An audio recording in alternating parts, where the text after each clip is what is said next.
I'm Leslie Elliott Boyce, and this is The Radical Center, a recording project I began in 2022 as a way to describe and discuss the social and ideological currents that are rapidly altering our culture. In a time when political polarization seems to be the norm, I'm seeking to understand rather than react. I'm grateful to all the thoughtful men and women who share their stories and insights with me in this conversation series. If you would like to contribute to this project financially, there are links in the description. Thank you, and thank you all for listening and being part of this exploration.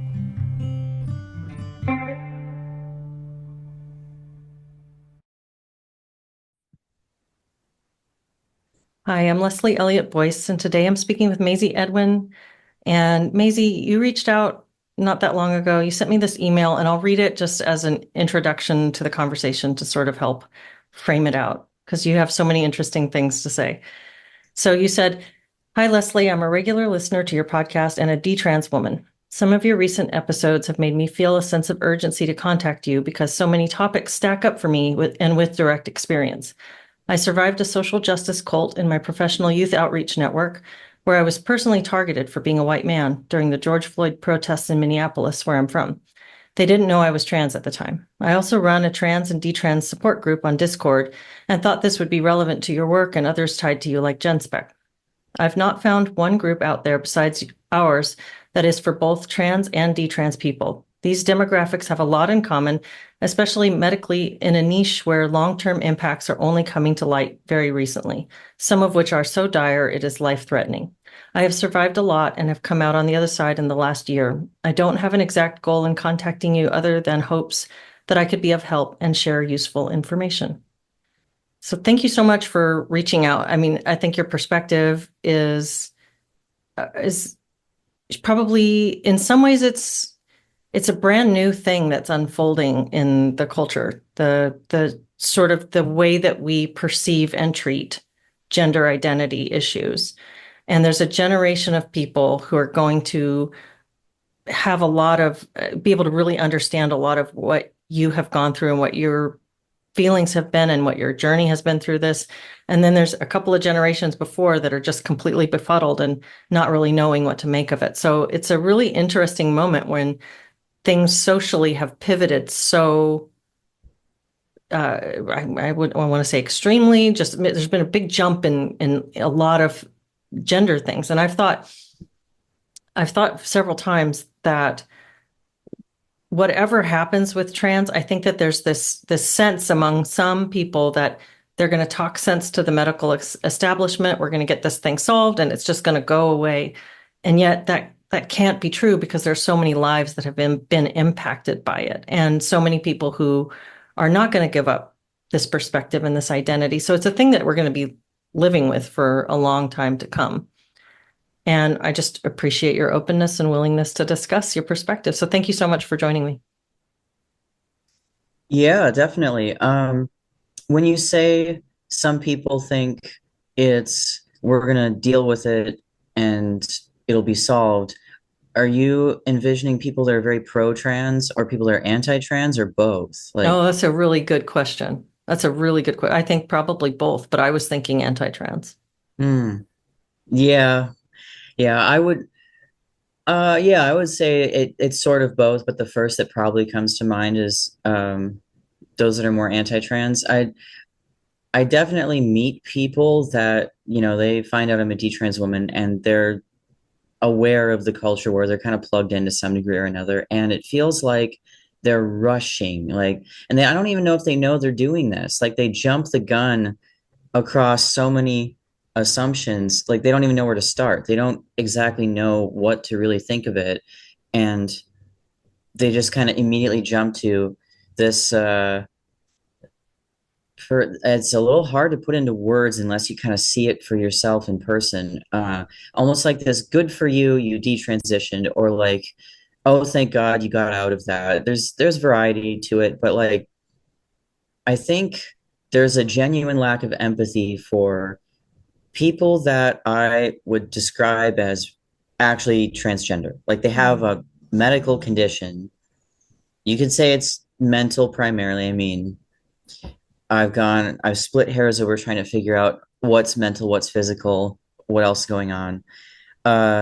But the idea is like there's a lack of consideration that this is a real condition. And when I say real condition, it means that a person who is transgender has an innate instinctive experience that drives their instincts and their perception of their body, their life experience, their gender, all these different components that feel very biological. It feels very like there's a drive behind you, just like anyone else. And Mm. I think there's too many people that because they were never transgender, can't really blame them for not empathizing. It's a very hard thing for a person to imagine. It kind of stretches the imagination beyond its limits. And I actually realized there's probably honestly a lot of people that are also very pro-trans that also don't empathize. And my frustration is it was only Brett Weinstein and Heather Heying were the only people I've ever seen articulate this specifically, that it's almost like there was an original condition. And so there's a demographic of people with this condition that was legitimate, it was something biological was going on, whatever. And then all of a sudden it got hijacked by some other movement and group that doesn't have this condition. Mm. And Brett Weinstein and Heather Heying were saying it's like seeing an animal or a species in the wild that wasn't a frog, but they evolved to look like frogs. That's the Mm. metaphor. And I think that's the clearest uh, description of the problem here that I've come across. Is that when I was a trans man, I basically lived as a straight man. I was attracted to women. I perceived myself as a boy from an extremely young age. I had no memories of really ever being able to perceive myself as a girl. When I was very little, my earliest memories, I couldn't even figure out how to be a girl. I didn't understand what it meant. These were kind of my base experiences, and they mixed with physical experiences that were basically horrifying. It was like torture. And then on top of that, nobody explained to me what was wrong with me. Nobody sat me down and explained why I was treated differently than all the other boys, why I was singled out, why I was treated poorly, and why, my mother would just get angry about it. Nobody explained these things. They would just shove it down. And so then I didn't even have language or insight into what my condition was. It was like being born in the Matrix. Uh, I had to figure out a lot of stuff on my own. And I think because of that experience in childhood, it made me like extremely philosophical. Mm. And so then I was able to develop a lens to analyze what's going on in the world or just any human experience and become aware of like my own lens or like aware of another person has a completely different lens. Mm. And I was forced to like go the extra mile to imagine or empathize. And when it comes to this topic, I think people don't even realize they aren't empathizing. Mm. It's too hard for them to wrap their head around it, basically. Well, that opens up so many interesting questions and pulls on there's so many threads to pull here. I have I have a lot of questions, I suppose, around, well, for one thing, we know that there are ways that we have been chemically affected by environmental things. I mean, there's the famous atrazine studies that Mhm. led to Alex Jones declaring that the turning the frogs gay.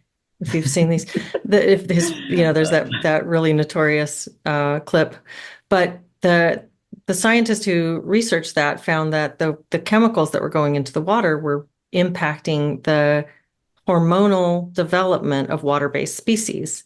And now we have so many endocrine disrupting chemicals in our everyday life, BPA in all of our receipts, and they took it out of the cans a while back, some of them anyway.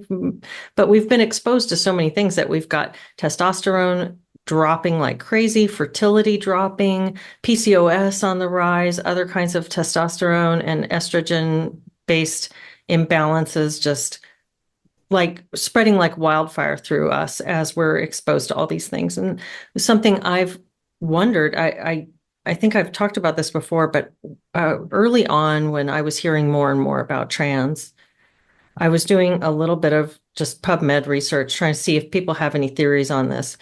And maybe you're familiar with this. I haven't been able to find this study again, but there was a study by a trans woman or trans identified male researcher who proposed a potential link between progesterone at certain points in the pregnancy and disruption of the child's sense of sexuality or sense of their own gender, if you will, for lack of a better word. Um, and so I've wondered if there is maybe something that we're seeing in the population, this confusion, if it has a biological basis.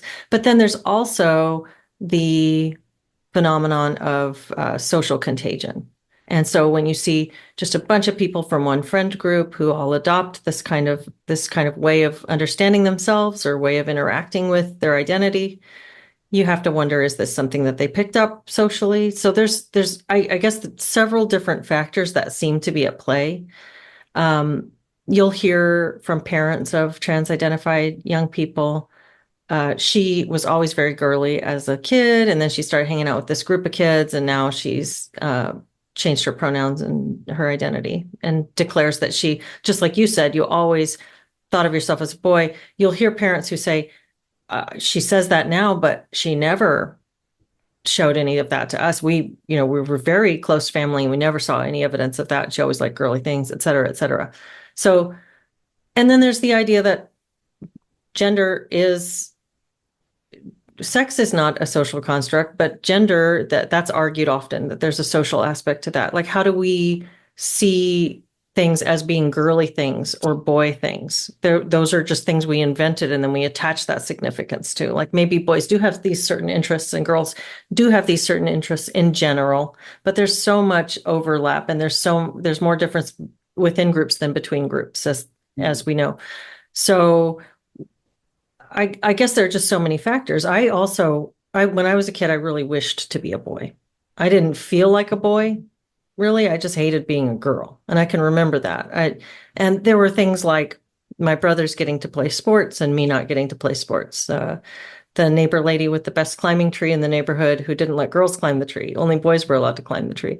So there were these kind of social factors that just made me really resent the idea of being a girl, that I had to sit a certain way, that I was always being told to sit with your legs closed. And, you had to mind the way people were looking at you. There was this sense of hyper sexualized attention.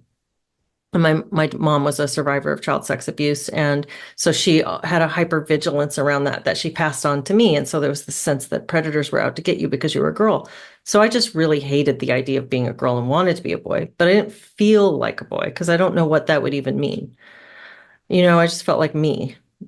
But so I just threw a lot of sort of jumbled thoughts and questions your way and wondering what you think. Well, you mentioned the concept of gender as a social construct, and that one stands out to me as just such a pivotal point in our recent history that I think set the stage for the way the trans problem is manifesting socially now, why it's so difficult for people to deal with it. It's destabilizing. The Mhm. whole thing is just destabilizing, and societally.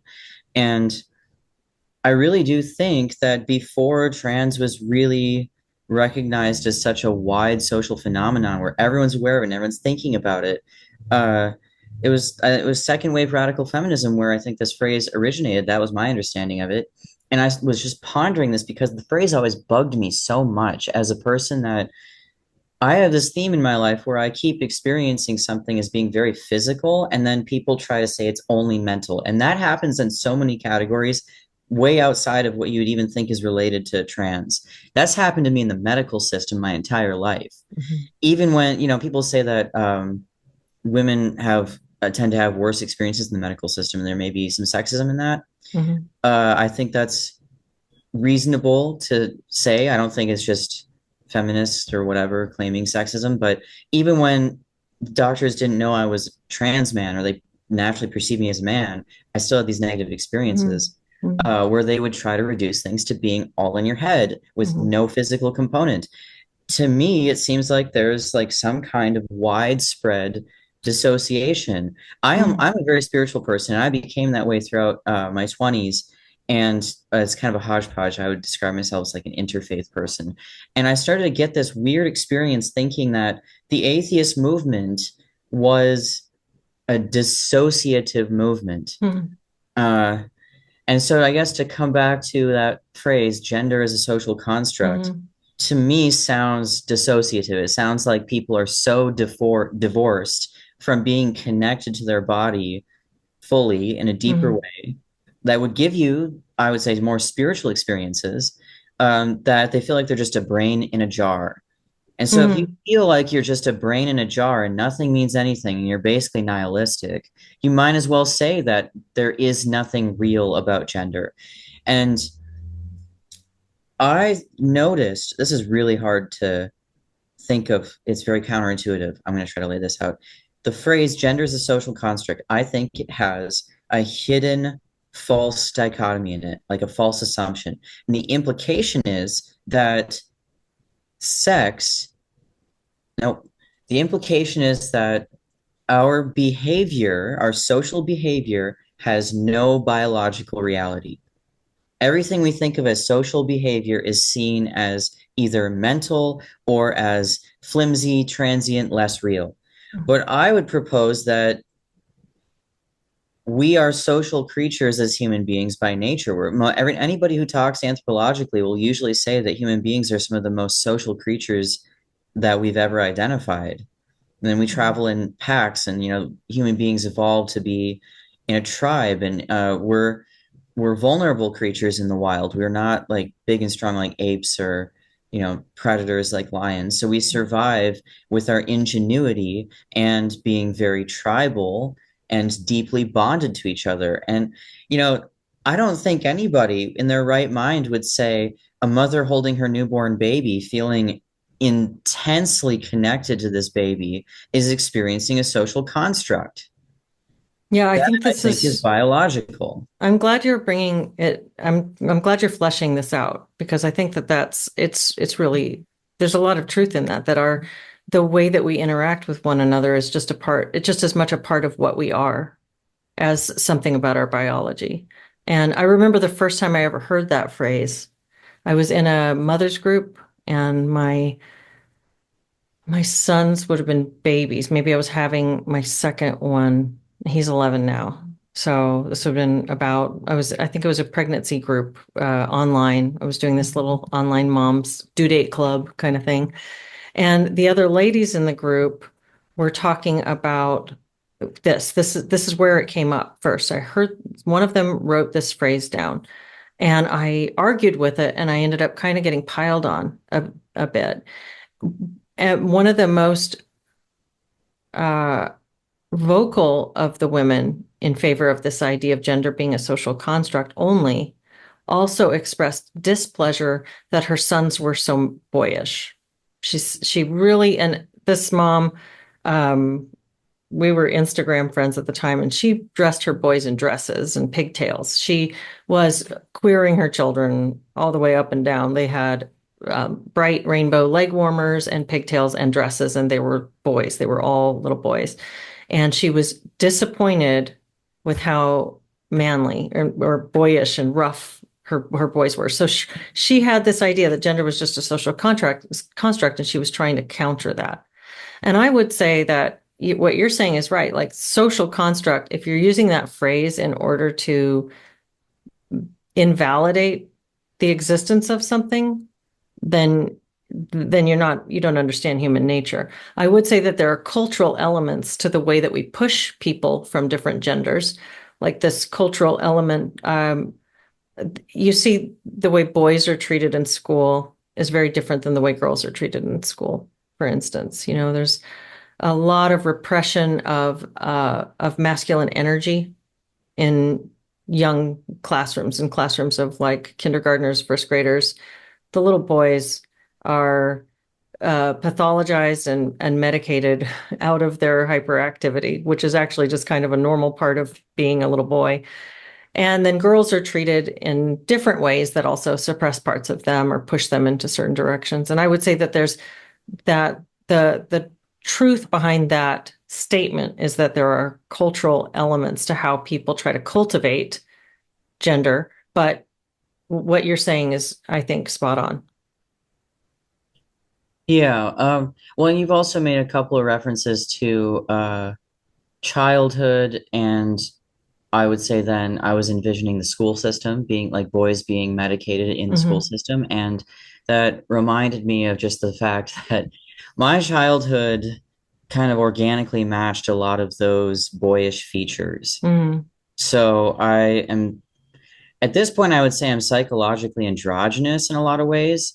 Uh, and where I am now at 30 years old, I only detransitioned 2 years ago, is a very odd and interesting amalgamation of all my life experiences. But, when I was a kid, when I was young, I think, this is the tricky thing with kids. And I don't really think it's healthy or good for people to push anything related to excessively gendered behavior and outfits and any identity, trans, not trans, whatever. I don't think they should push that on such young kids because in their stage of development, they're going through their own specific set of experiences. And before puberty and before they're close to puberty, kids are just a lot less sexually dimorphic. And even you like making the complaints about your childhood and you couldn't do certain things because you're a girl or whatever, I think show it was another example of showing that kids before puberty are they find it unnatural if gendered things are forced on them because it's almost like it's too adult. Even if it feels appropriate, it's not sexualized. It's too adult. It's not they're not in that stage of development yet. Yeah. And the whether someone is pushing a kid to be trans at a ridiculously young age, or maybe trying to force it out of them, trying to ham fist a child into behaving in a way that is not natural to them and their personality is going to have bad results no matter what. I had this philosophy kind of starting to form. It's like, when I detransitioned, people started asking me, okay, now do you believe different things about your childhood? Do you think that you should not have transitioned or been allowed to? And my friends who know me well know that I had to fight extremely hard to medically transition, socially transition, anything. I'm in the like last age range, youngest of the like OG transgender people that transitioned before the Armageddon of what happened now in the last like maybe 10 years. Hmm. And so I had to fight really, really hard for it. It's not that I was like allowed to willy-nilly. Hmm. I had to How old were fight you when you started that or uh started fighting for it or started fighting pushing? for it Hmm. 14, but Okay. it took me 3 years and 13 doctors just to get approved for testosterone. Mm. And so that we can put a pin in that and come back to that. But the medical system is extremely neglectful. And I think that predisposed us to the mess we're in now. That the previous system being very, very resistant to medical transition, or I guess you could say any kind of legitimizing a trans person's identity, immediately led into what appears to be the exact opposite now. Mm. Uh, but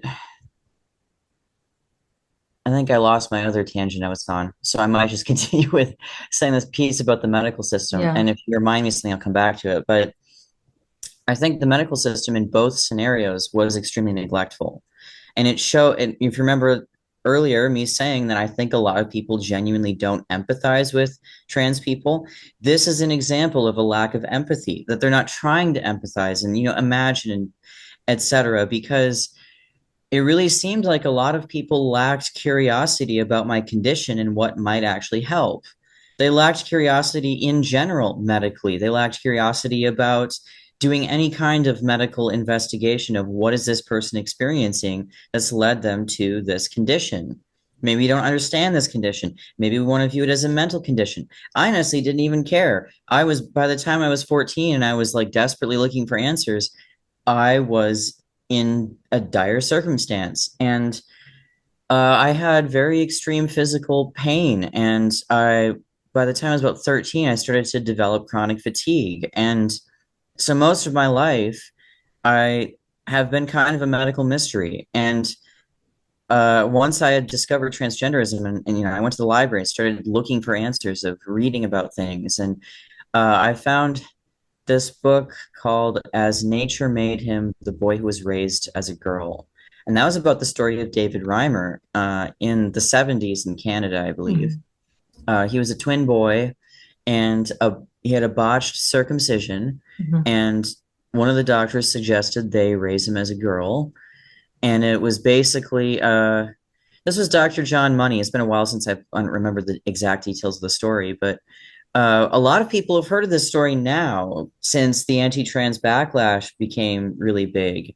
And they don't realize that a lot of trans people know this story from much longer ago. And Mhm. we basically hated Dr. John Money because he tried to force this little boy to live as a girl when his behavior, his instincts, his Mhm. boyishness, as you were describing, made it very evident that he was intrinsically a boy in his nature. And when I read that story when I was 14, it had this really radical effect on me. It was beyond emotions. It was like a catharsis. It was like a whirlwind. It was all part of some, essentially a spiritual experience I was having before I realized it was spiritual. Mhm. And in that same time period, I have this really, really strong memory of basically out of nowhere, there was this voice that I could hear that felt like it was internal, but everywhere at the same time. And it was very deep and it was like intimidating and it created this silence around me and it felt like it stopped time and it just stopped me and said, if you do not do something about this, it's going to kill you.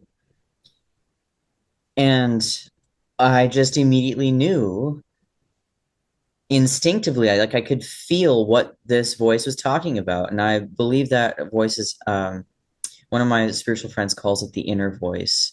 And whether you perceive it as God or the universe or somewhere in between that, it's this communication that's coming from something way beyond any of our ordinary experiences. It's coming from some presence, and uh, it really affected me. And that was what it's like it physically changed something in me in like a very spiritual level. And this is probably why I question and scrutinize when people dismiss something as mental, Mhm. because I don't even think you can fully separate the mental from the physical. I think the mental is a subset of the physical, Mhm. the mental contained within the physical, and the physical is contained within the spiritual.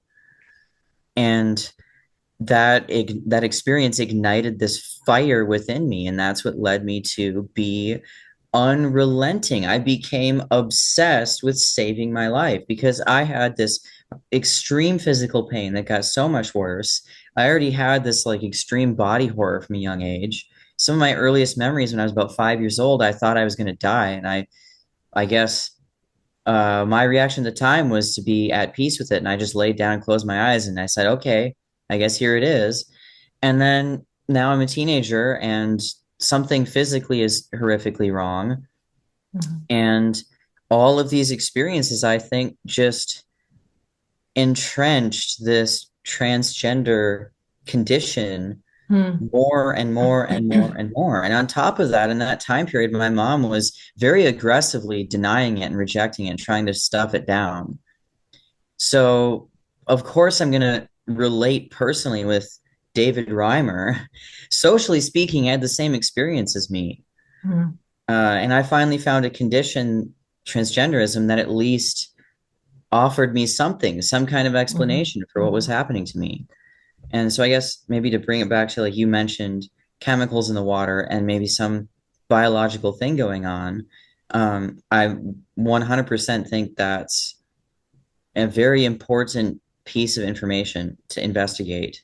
And we know that there's things affecting us biologically, and it's happening rapidly, and I think it's extremely destabilizing, and it's changing our behavior. So instead of just saying it's all a social construct, um, I think it's messing with people at such a young age in childhood, whether to whatever degree it's coming from chemicals, or some of it then social, and there's societal changes away from, you could say, traditional gender roles.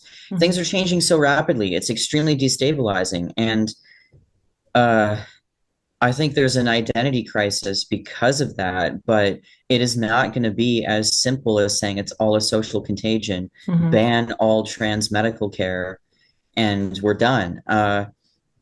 I was entrenched probably far deeper in this condition than I could have been because my mother tried to shove it down aggressively and ignore it. And she ignored Mhm. whatever physical health issues I had. Mhm. And my self perception as a child, my self identity, all of that formed with this evolving set of health issues intertwined with it.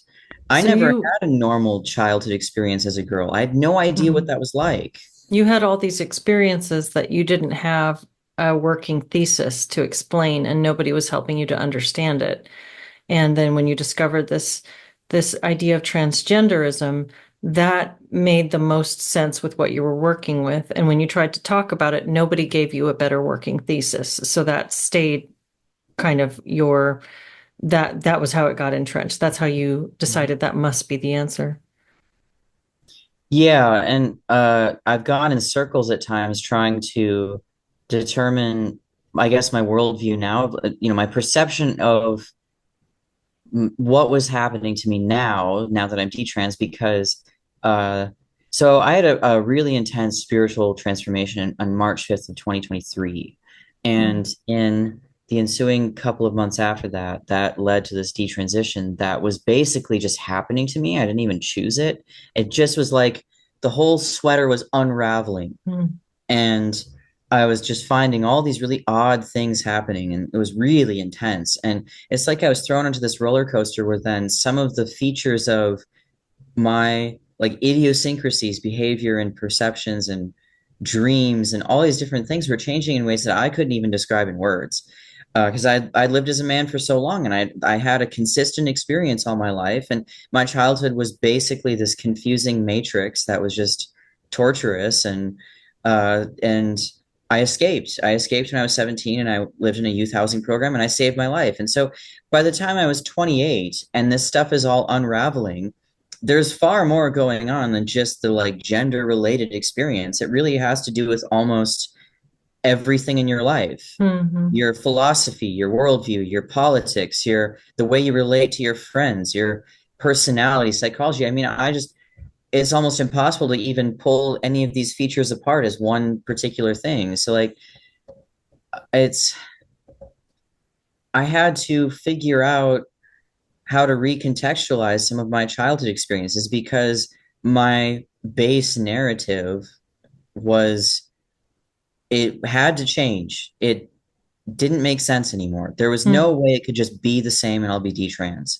mhm, because I had this conviction mhm, in how I defined this condition. I had the conviction was that I was born as a boy with a very rare disorder. And I mhm, thought this must be on the spectrum of intersex disorders. And it's extreme enough that people can't tangibly, with their eyes and ears, five senses, test for and identify evidence of this intersex condition. It's very, very difficult. So, like, I have mhm, such an extreme disorder that there's nothing physically tangible that would show people proof that I'm mhm, actually intrinsically a boy, and that it was all internal. And I lived in this youth housing program that got me into youth outreach work and mentorship, and I was really passionate about youth empowerment. And so I became really knowledgeable on trauma because of working through my own stuff and then also wanting to promote the empowerment of others. So I had this idea forming, understanding some of the features of the nervous system and healing trauma, what causes trauma, how does it work, and how do we heal it, that led me to this conviction that I had this really horrific nightmare level disorder. It's like the metamorphosis, like where the guy turns into a bug, that was inherently traumatizing. And that was like my brain and my nervous system, or something intrinsic in me was male. mhm, And that I was born that way. And it was really solid and unchanging. And I formed these ideas on my own. I'm a pretty independent person. I mean, sure, I would have learned of like how the LGBT movement constructs their ideas, but I didn't really have a lot of interest in that movement or like that subculture because it tended to promote femininity and being androgynous and flamboyant. And this was kind of the opposite of how I was. I Mhm. was just like, I am a regular dude and I'm just a Mhm. straight man. And why are you trying to add me into the LGBT world? This seems like a contradiction. I don't understand it. Some of these people hate men, especially white Mhm. men. The whole thing made no sense to me. So I never participated that much in that world. And Mhm. over time, it just pushed me away even more. And so, like, when I detransitioned, I had to try to figure out what my condition actually was because all of a sudden I've changed radically as a person in some really deep way that felt biological and spiritual that's hard to wrap my head around. Mhm. So I kind of came to this hypothesis that transgenderism happens when you have a set of specific characteristics that all come together, have to all come together. That a person has a psychological disposition, like in their brain, that moves them more towards the opposite gender. That's one Mhm. piece, at least makes them androgynous, if not pushing them more in that direction. And they have some kind of physical thing going on in their body, like a primary condition that's causing pain and alienation, and the combination of those two can lead to transgenderism as a secondary condition. Mhm. Mhm. Yeah, it, if you go back to the idea that there might be something biological underneath of this explosion, there's might be something happening on the biomedical level, then on the one hand, maybe it makes sense to address it medically, but on the other hand, maybe the worst thing in the world you can do to someone who's already been impacted by chemicals is impact them further and push them further down that road. And so I guess I have a lot of skepticism about medical treatments for transgenderism as well as for things like depression. I really don't. I think what we see with a lot of these medications, like antidepressants, anti-anxiety medication, as well as cross-sex hormones, is we see somebody who is convinced that access to this chemical is going to make them feel better, but an entire mountain of knowledge that these chemicals come with really devastating side effects that and that their efficacy is a lot of it is based on the placebo effect and just the feeling that the person will get that they're doing something about their problem. So the medical profession knows, the pharmaceutical industry and the doctors who are prescribing know and should know that what they're handing out to people is actually self-harm in a lot of these cases. So I think that it does make sense to think about maybe if there's a biological thing happening that we could find a biological or medical solution. But I think the solutions that we're handing out right now actually do more harm than good in the vast majority of cases. I believe that not just about, again, gender, but also about a lot of the kinds of distress that people come to pharma for answers to at this point. And certainly surgery. I mean, surgery, I think, is a very last resort sort of thing, especially for cosmetic purposes or emotional um, relief of emotional suffering. Yeah. I generally draw a hard line in the sand against sex reassignment surgery. That's probably, I mean, that's usually considered the most extreme you can go. And uh, Including mastectomy I guess I never thought of mastectomy as sex reassignment surgery. I don't know. I put it in its own category along with like or hysterectomies. But hysterectomy. Yeah. I mean, almost all the surgeries in general, I I have a very negative view of, to Mm-hmm. say the least. So maybe it's splitting hairs to say which ones I'm against, not against. I'm Mm-hmm. moving more and more away from the current standards for medical transition. Mm-hmm. And this was one of the reasons I started that support group, was I wanted to go more exploratory of what are the different possibilities for healing and how do you even define healing with this particular type of condition. I think the thing that messes with people is the condition significantly affects your self-perception and therefore your self-identity. So like I had this really strong perception that I was a boy or I was a man. And then on top of that, it produces this really deep suffering.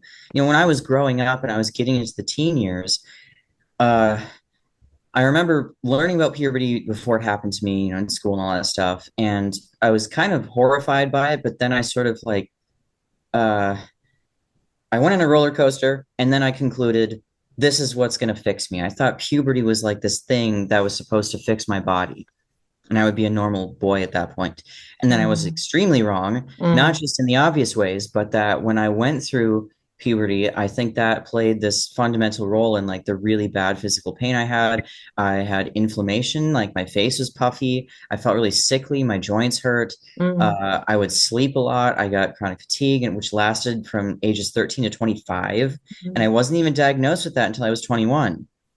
So it's this, anyways, I'm definitely I've become increasingly negative on surgeries, and I was honestly pretty resistant to it even when I was trans, even from a very, very young age.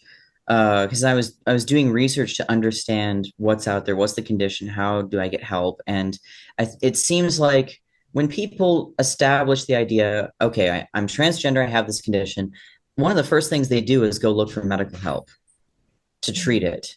And that seems to be like the natural conclusion they jump to next. And I think it's because if you view it as essentially some kind of physical condition, and we Mhm. have modern medical science, Mhm. you kind of hope and pray that there's something out there because you imagine if there's not something out there, that's my husband in the background. You imagine if there's not something out there to treat you, that you're then stuck in this horrific situation and you have to then face this this really torturous psychological experience of thinking I'm going to be stuck like this forever, or it's going to kill me, or I'm in extreme physical pain. And it leaves people, I mean, when people have really strong like bad experiences physically of like something's wrong, I'm in pain, they tend to think I got to go to the doctor. I think that's how this whole thing got started. Mhm. And uh when I was seeking treatment, it was at the very tail end of the old system. So you could start to see some of the signs of the new system creeping in. And it was this weird in between of we're going to resist medical transition as much as possible. We're going to make Mhm. you go through a gauntlet for years. You're going to have to bob and weave Mhm. looking for the right therapists that are willing and able to help you with this. You got to get 2 letters of recommendation. Mhm. I had a Mhm. therapist lie to me for 7 months.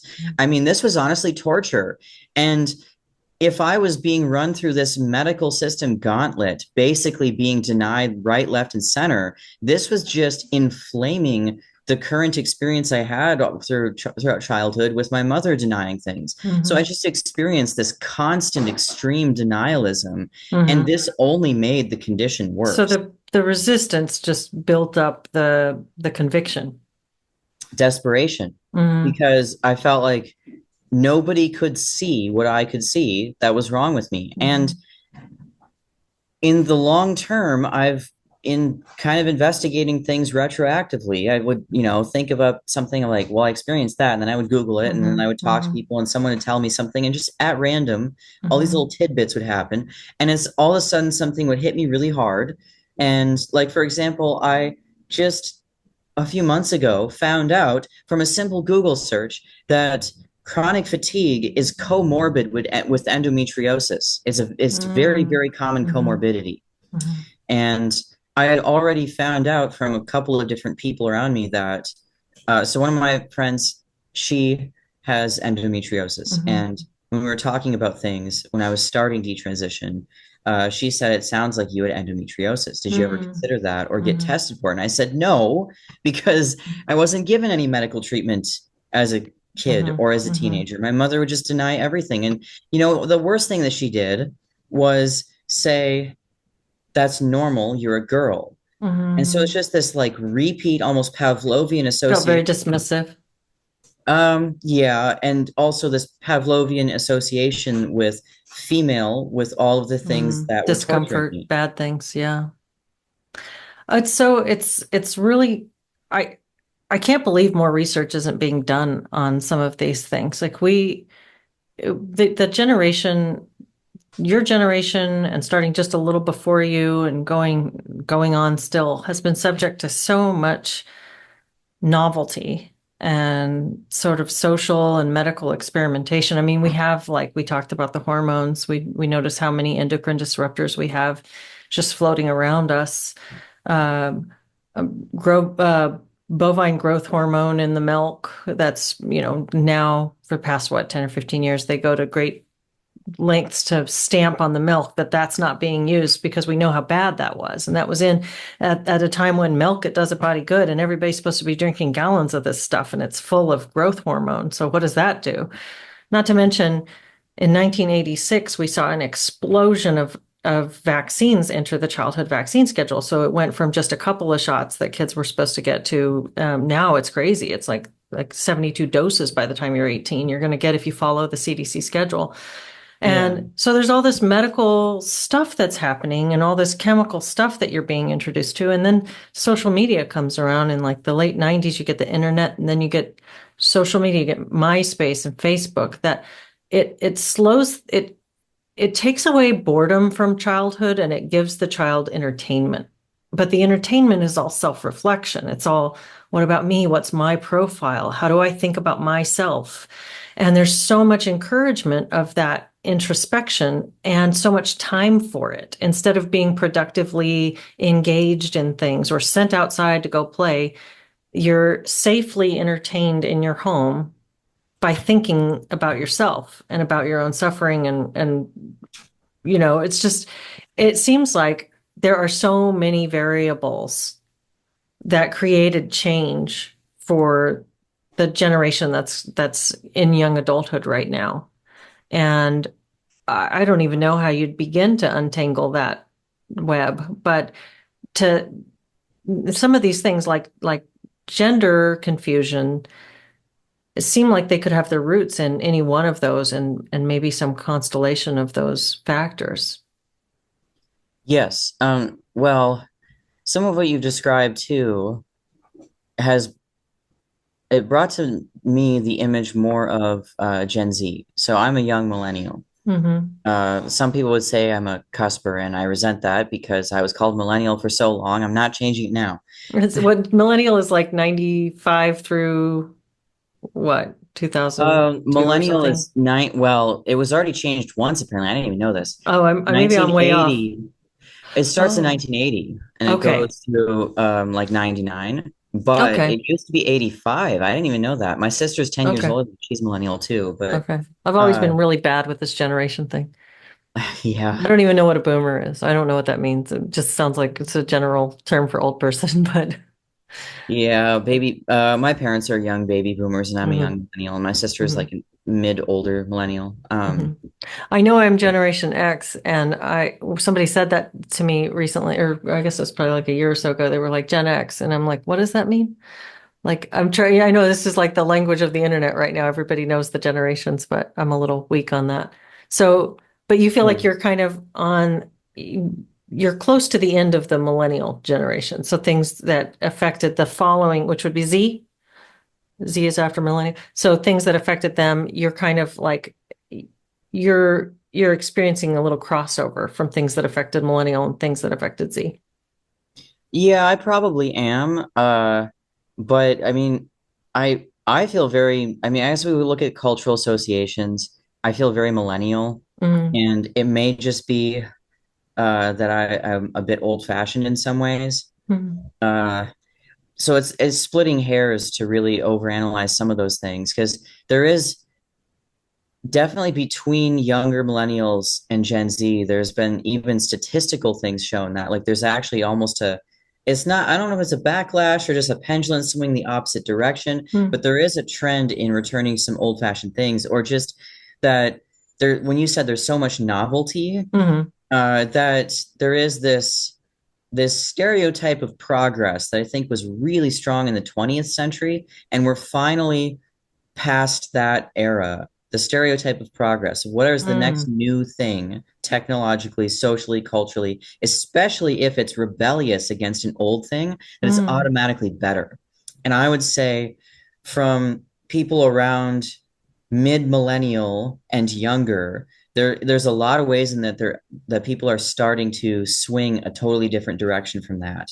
mm, And part of it's that there is a desire to be unique, or there's a desire to see what's the next new frontier. And I think we've reached the singularity culturally of there's nothing really left. Like at this mm. point, even technology, There's the nothing new latest under and the greatest sun. technology seems to be bad. It seems to be just making life worse. It's making life miserable. And so as much as you're seeing the adoption very rapidly of the latest and greatest trend culturally in every which way you can think of, with everyone wants to be LGBT, it's cool or whatever. So many Mm, people want to be trans, which is kind of crazy to me. That's how you know mm, it's changed, because I'm going to sound like an old person. Back in my day, you would think someone's crazy for wanting to be trans. It's mm, miserable. I don't recommend it. I give it a 0 out of 10.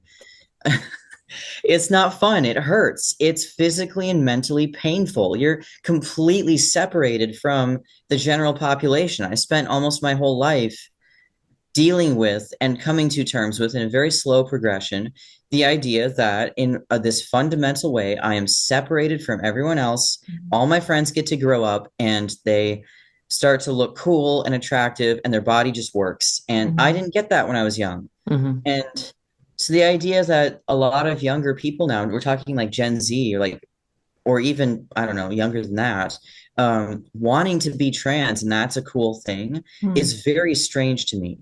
That may be one of the reasons I feel so much more like a millennials, because there's such a strong separation between my experience and theirs. And mm, so, like, when someone listens to me talk about my experience, it draws a very strong distinction between like OG old school trans mm, and new trans. That it's like, how do you even draw the distinction between these two groups? One of the ways is if you listen how they talk about transgenderism. Old mm, school trans views it as a condition, and there's some disagreements and discrepancies of, well, is it mental, is it physical, is it this or is it that, mm, whatever. But mm, the idea is that trans is not my identity. It never was. It's more of like an adjective. It's a condition, an asterisk of mm, my biology.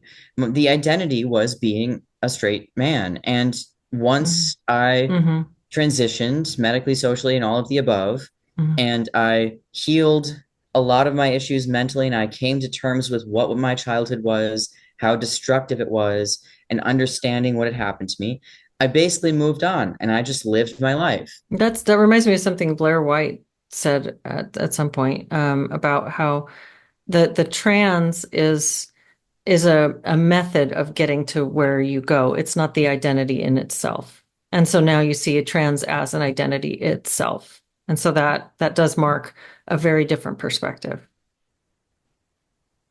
Yes, and I think it's a strong contributor to things being so destabilizing, Mhm. because so being a spiritual person that is interested in psychology and trauma and all that, I tend to be familiar with the concept of ego, the way that like Mhm. Eastern religions describe it.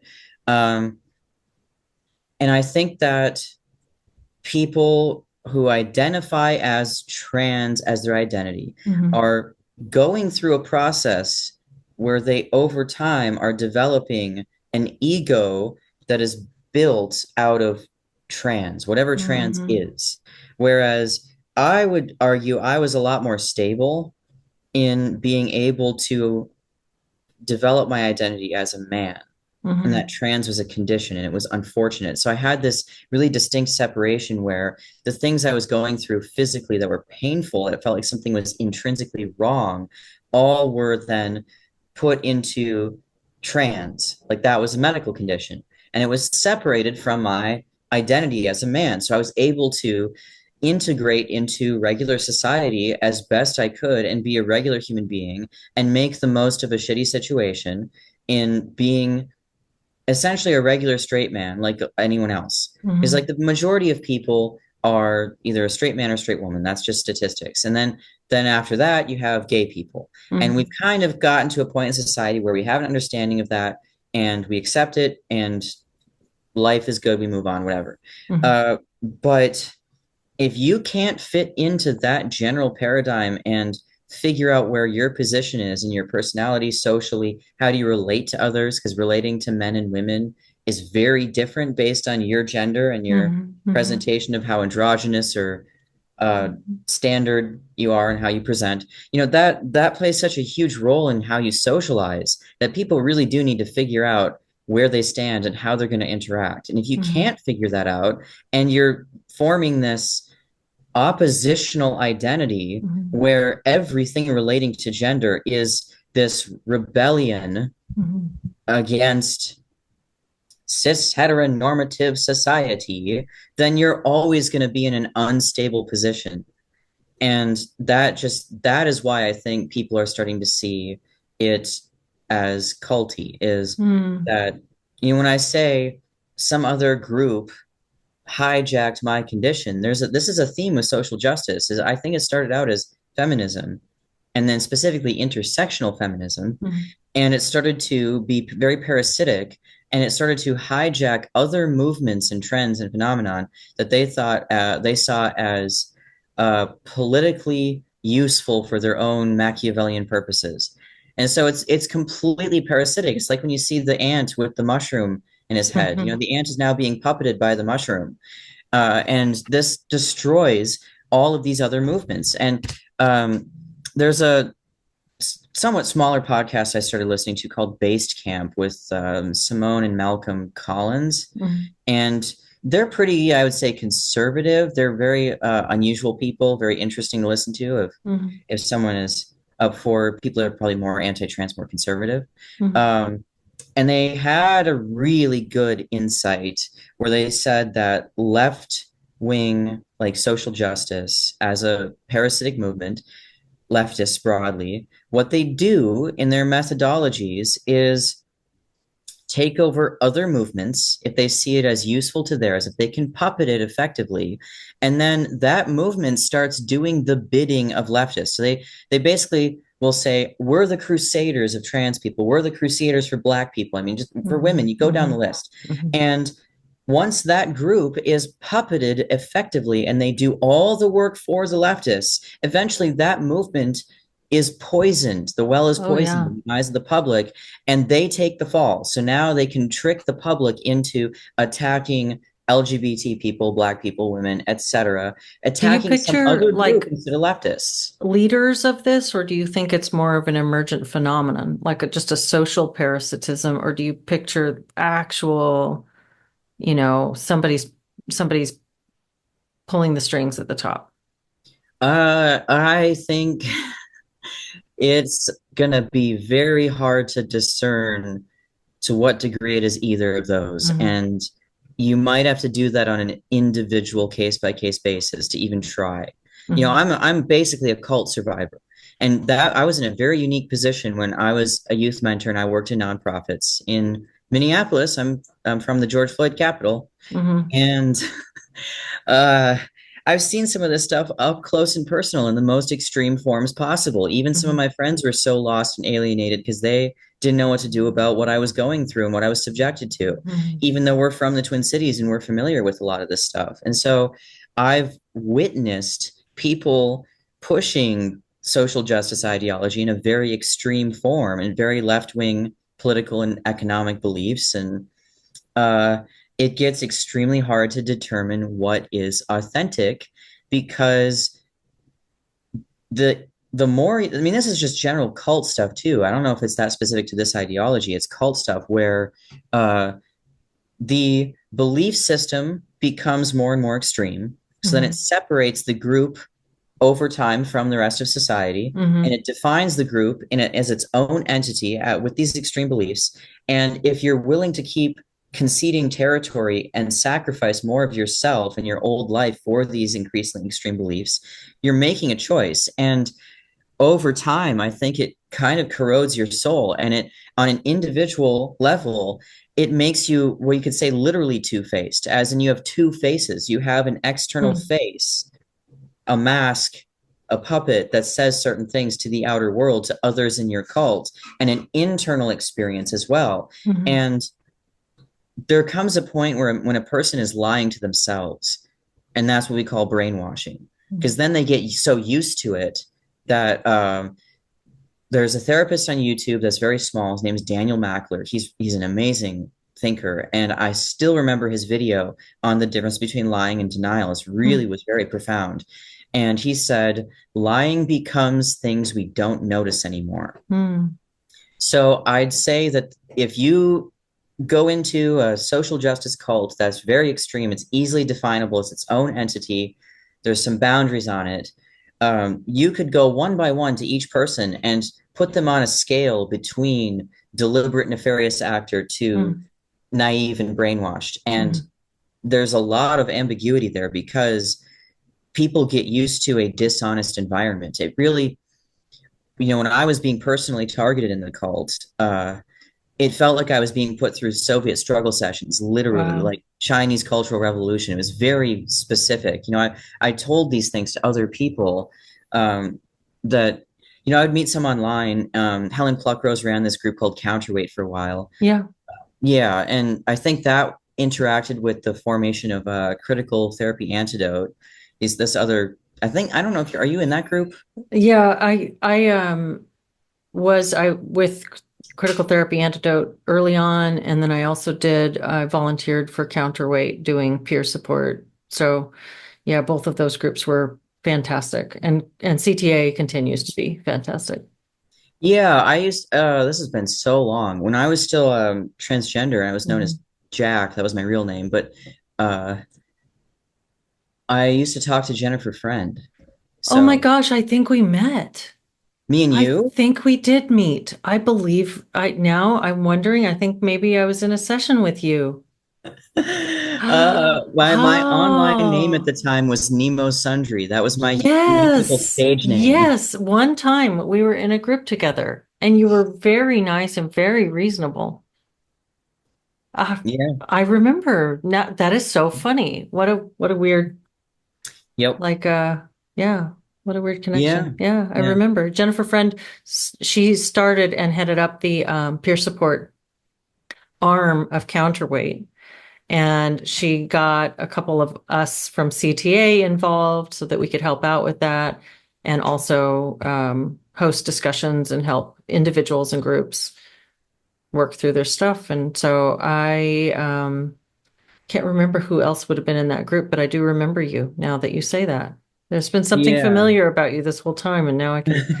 Yeah. Yeah, you Yeah. were very, very convincingly boyish, manly. Yeah. I don't even know if I would have mentioned I was like trans or whatever because I I don't think necessarily that you want to do it. did. I think that you did, and that's why I remember because it stood out like that, oh, that's interesting. And yet you Yeah. were really open-minded and wanted to talk about these issues. So, Yeah. or not about those issues, but about the social justice stuff, about the racial, I think at the time Yeah. stuff.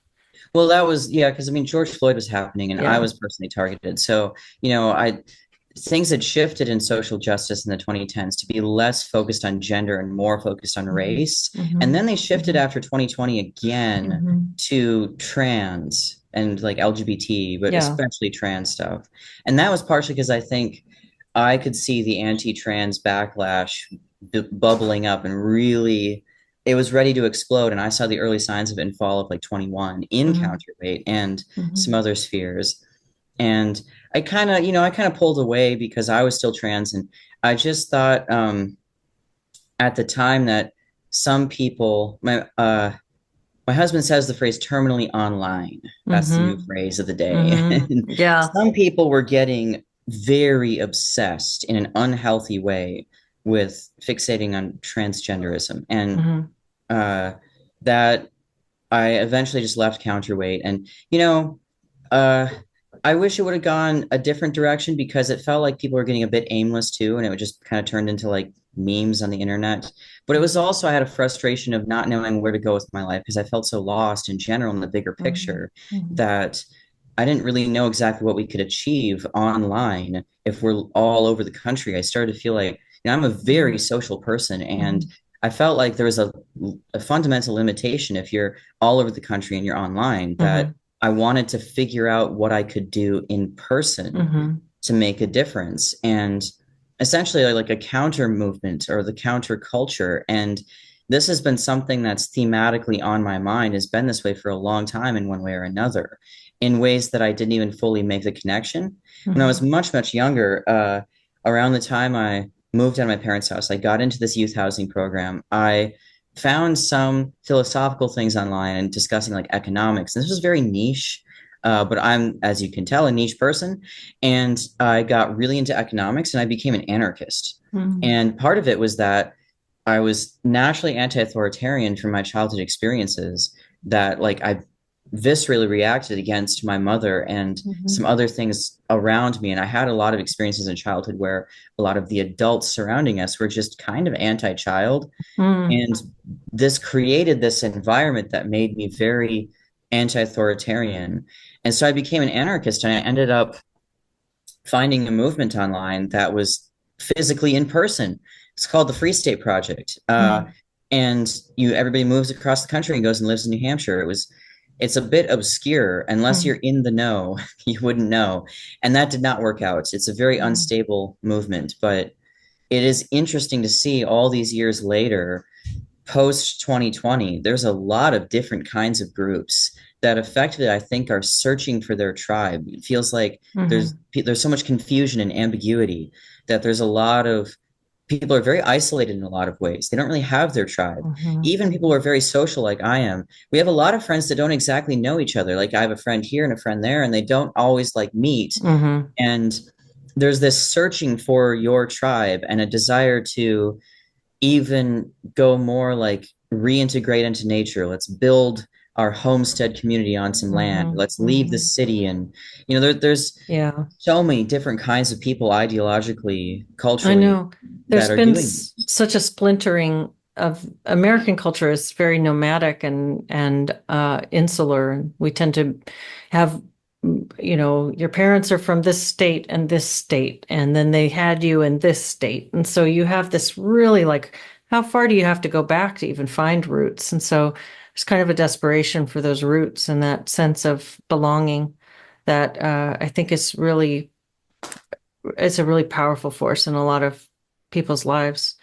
And Yeah. if you don't mind, I have one more question for you about something that you brought up a little bit, your mom and that dynamic between the two of you. I wanted to see, what is your relationship with her like now?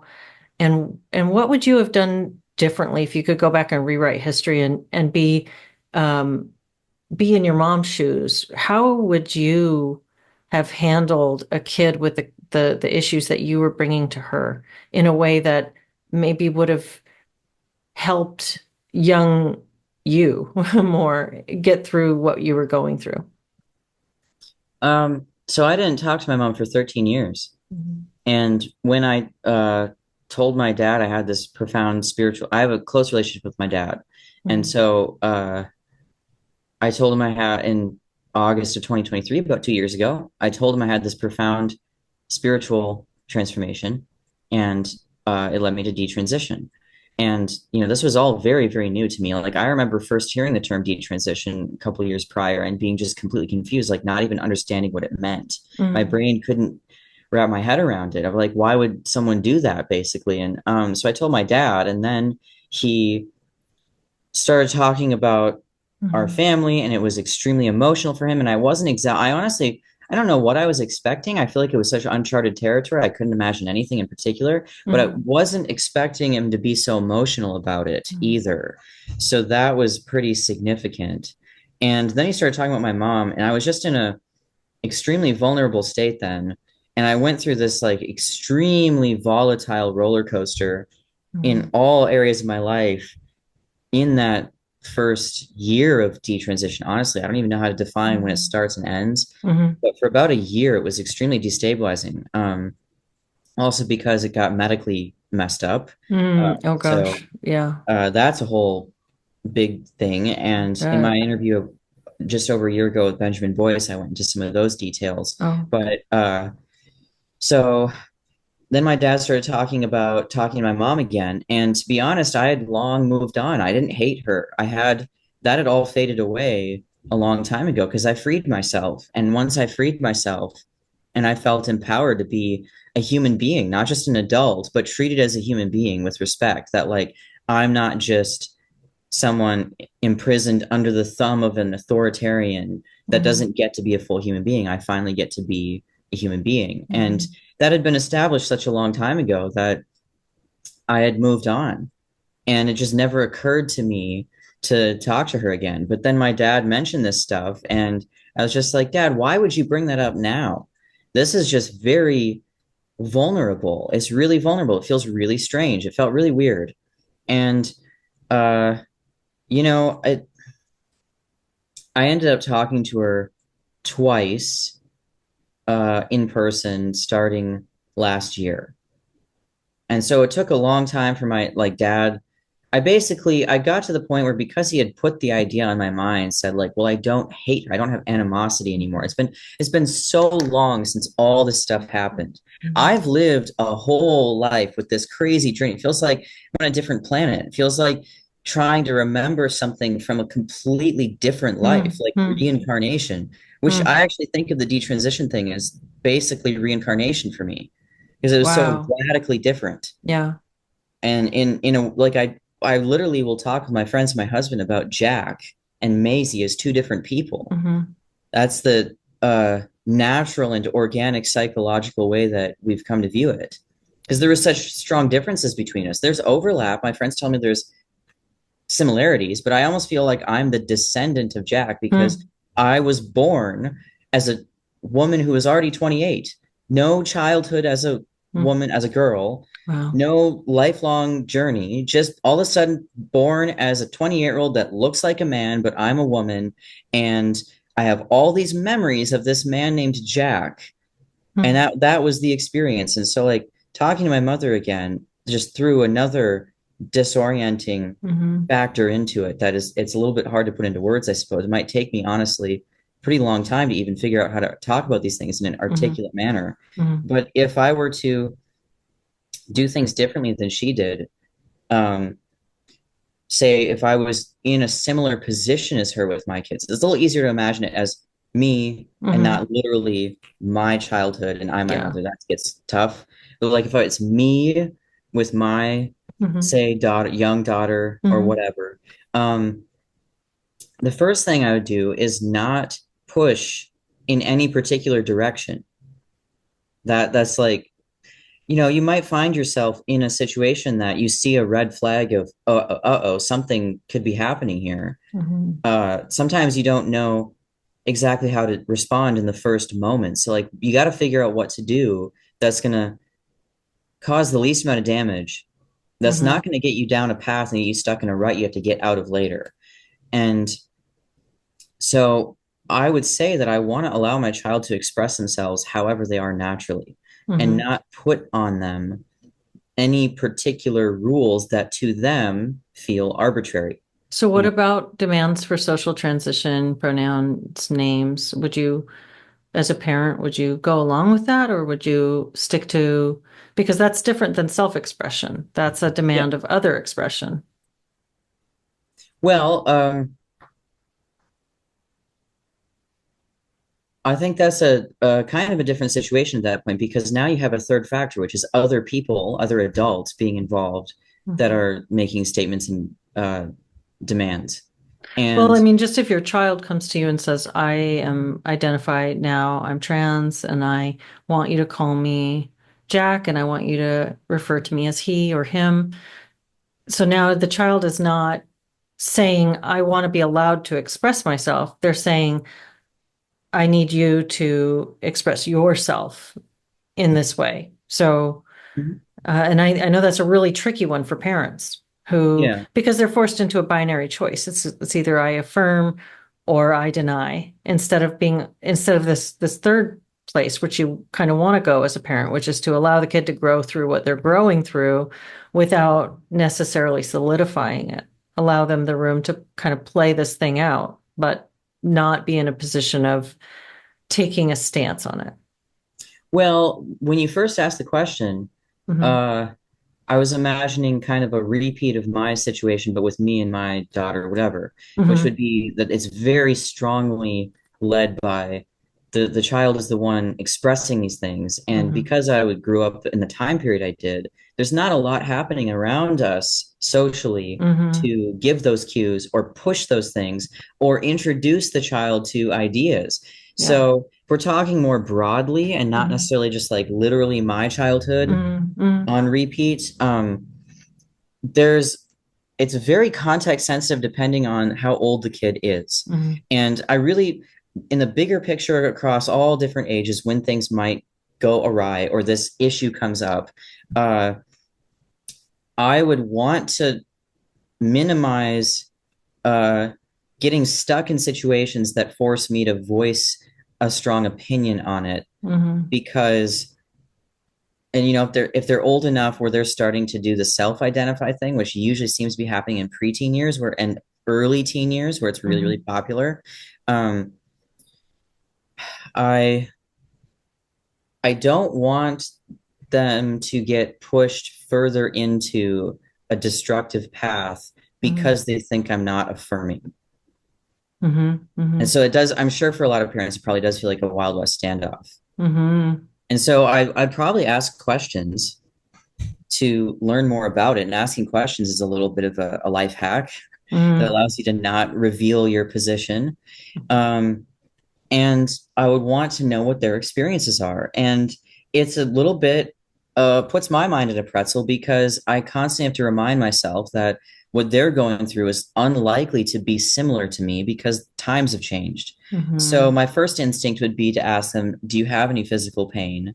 Mm-hmm. Or what are you struggling with physically, or do you need to tell me anything, or you need to go to the doctor? But that's not necessarily what's going to be happening to them.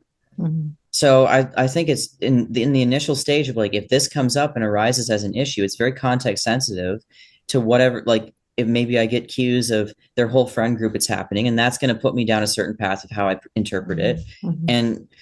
And maybe if they just express it themselves and they emphasize feeling something physically, that would put me down a different path. But Mm-hmm. in all cases, I'm not rushing into transitioning them whatsoever. And I've become very skeptical of trans specific medical treatments, especially when they're prepubescent. Mm-hmm.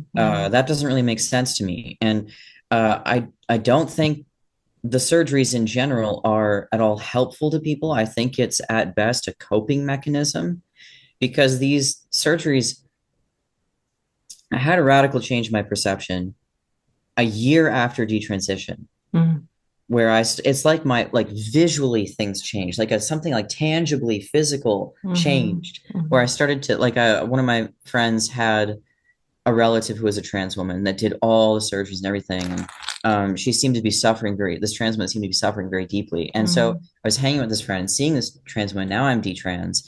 And this like disillusionment, just this crumbling happened from this perception that these trans medical interventions that affect you physically were treating something physical in you the same way you put a cast on a broken bone. And that Mm-hmm. dissolved into this is radical body modification. Mm-hmm. Mm-hmm.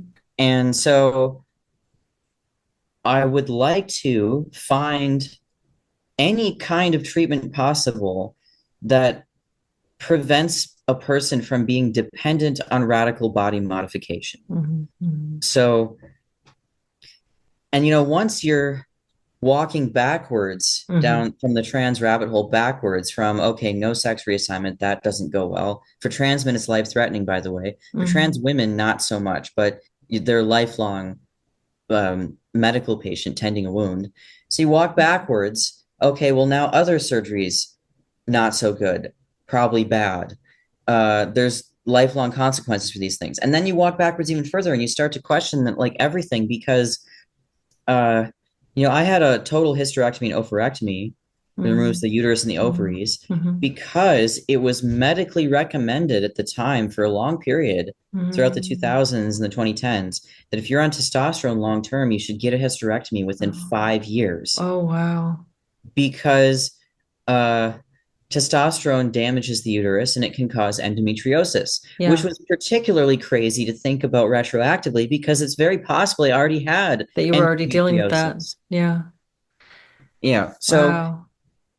I would like to be a preventionist with my children. And uh, if we think it's, a social contagion now, that's a component, I would also want to make sure they're getting social experiences in different environments that would be healthy for them so Hmm. that I'm not trying to change any particular opinions and fight their natural experiences they're having, but Hmm. that I'm getting them exposure to different environments socially that gives them the best chance possible. And part of this too comes down to health that, I had an unhealthy childhood physically. Hmm. Even if you don't consider the trans aspect at all, and you just look at things from a totally unrelated lens, you would see that I had ongoing health issues.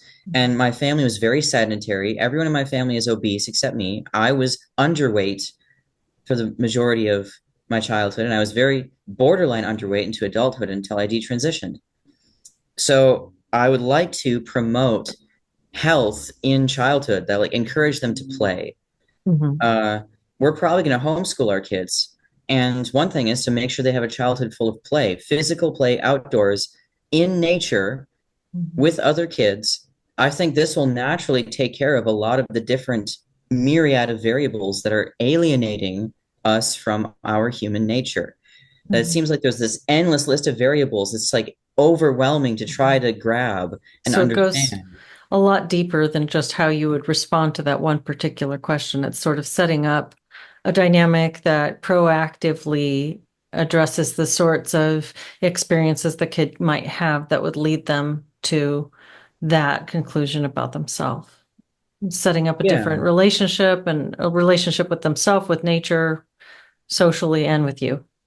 Well, yeah, and if there is a biological component, part of it is that uh, as you grow up, human beings become more sexually dimorphic. And so those experiences that may not always be pleasant in puberty, if they're manageable and it doesn't turn into a crisis, then they can be integrated into the person's self-identity and their development, Mhm, which did mhm, not happen for me at all. mhm, Puberty mhm, for me was basically morbid torture mhm, and it didn't go well. And when people try to dismiss my health issues and that level of crisis, that body horror as normal, that just entrenched everything further for me because it felt like everyone was in denial. And so to step back further from that, mhm, if I'm getting my kids good experiences that lead them to, they're naturally playful when they're little. And if you mhm, encourage that and you get them into sports and, whatever their hobbies are and they're playing with other kids and they're active and healthy from a young age, and we're a healthy family. My husband and I are both health nuts. We're very different from my family. Um, and then I think you're getting them experiences that will change the entire course of their self identity and how it develops. mhm, And as they get older and go through puberty, give them the best chance possible that it's going to be healthy. And then if there are unforeseen health issues, we can address it properly mhm, and mhm, investigate and be curious and not just dismiss it. mhm, And, they're if they're in sports, if they're doing things that make them physically stronger, then as they go through puberty, quite frankly, it's going to emphasize the sexual dimorphism.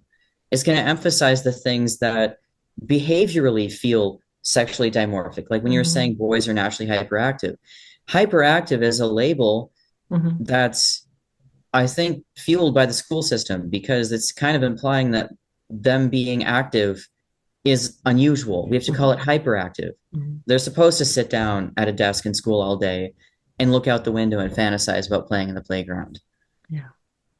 And I think that all of these things might fall in line more if we promote health, nature, and spirituality. That those are the three principles that I come back to. Yeah. I think that's really well said. I have been really enjoying this conversation. I feel like you are approaching this issue with such intelligence and sensitivity and curiosity and openness. And I appreciate being able to talk with you about it and you sharing your experiences. I feel like there's several things you've said that I could just ask you about and then we'd go down another rabbit hole. So maybe we can talk again another time. Maybe this is a good point to wrap up for now. Yeah, perfect. Any Okay. final Well, thoughts as we close out? Anything you wanted to say that you didn't get to, or anything that lingers with you? no, I think health, nature, and spirituality was a really good final point, and I can I don't know if I already sent you the link to my trans and detrans support group. I can resend it in case we need Okay. to, but Yeah. um, Would you say out loud where people can find you in case they're just listening to the audio? Where can they find you online? yeah, I have a YouTube channel that's not extremely active, but I have a couple documentaries on it about surviving social justice cults and nonprofit stuff. Is one of them. It's called Losing Shelter. The other is called Losing Touching This. childhood? Yeah, it's called Losing Shelter, and that was my experience. Shelter. Okay. Yeah. Losing Losing shelter. shelter. And that was kind of my experiences in Minneapolis and Okay. nonprofits and social justice cult stuff. And another one called Touching the Source that was about my spiritual transformation Mhm. and some music, other stuff. And that's all on my YouTube channel that's called A New Agora. A space, new space, Agora. Okay. So that's the best place to find your work right now. Yes. All Yep. right. And I'm in my support group on Discord. It's you don't have to be trans or detrans to join. It's pretty open-ended. Um, you just have to be willing to interact with a variety of people that may have different experiences and just maybe different opinions. Okay. And what's the name of that support group? Very straightforward. Trans and detrans support. One Okay, word. that is nice And and simple. yeah. Okay, well, I'll put links to those. If you want to send me any other links that you want me to put in the description of the video and the podcast, I'll be happy to do that. Okay. Will Thank do. you. Thank you again for taking the time to, thank you for reaching out to me. Thank you for sharing your experiences. Thanks for talking through this with me. It's been a delight. Yeah. Thank you so much.